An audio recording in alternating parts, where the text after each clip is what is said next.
ஏம்மா காலையிலே வெள்ளிக்கிழமை கோலத்தை போடுமா போய்.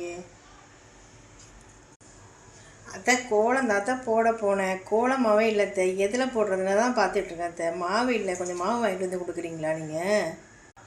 பேசாமல் அரிசியை ஊற வச்சு அரிசி மாவில் போடு, மாவு அரைச்சி நல்லாயிருக்கும் கோலம், சூப்பராக இருக்கும். அரிசி மாவில் தான் நாங்கள்லாம் அந்த காலத்தில் போடுவோம் கோலம். இப்போ தான் மாவில் அள்ளி போடுவீங்க கல் மாவில். அது என்ன கோலம் நல்லாவா இருக்குது?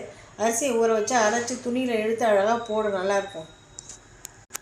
அத்தை அரிசி மாவு ஊற வச்சு போடணுன்னா அதுக்கு மண் தரை வேணும் அத்தை. மண் தரையில் போட்டால் தான் அரிசி கோலம் நல்லாயிருக்கும். இங்கே எங்கே இருக்குது மண்? வெளியில் போய் பார்த்தா ஃபுல்லாக எங்கே பார்த்தாலும் பிளாட்ஃபார்ம் போட்டு தரையை போட்டு வாசலில் சிமெண்ட் தரையை போட்டு வச்சுருக்கீங்க. ஒரு பிடி மண் இல்லை. ஒரு பாத்திரம், பூஜை பாத்திரம் தேய்க்கலான்னு ஒரு மண் எடுக்க போனால் கூட ஒரு மண் இல்லை. அப்புறம் எங்கேருந்து மழை தண்ணி பெய்யும்? மழை தண்ணியை பூமி உள்ளே வாங்குறது எப்படி வாங்கும்? எப்படி நிலத்தடி நீர் மட்டம் உயரும்? ஃபுல்லாக எங்கேயுமே காங்கிரீட் தரையை போட்டு விட்டாருங்க, ரோட்டில் போட்டாருங்க, பிளாட்ஃபார்மில் போட்டாருங்க.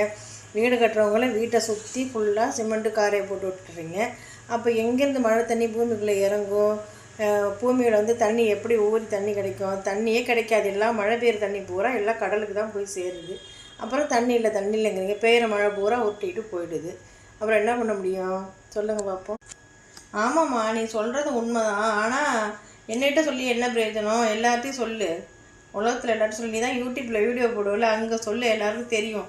தெரிகிற மாதிரி நாட்டுக்கு உரைக்கிற மாதிரி நல்லா நச்சுன்னு அங்கே போய் சொல்லுமா. ஏன்னா நான் சொல்கிறது கரெக்டு தானே?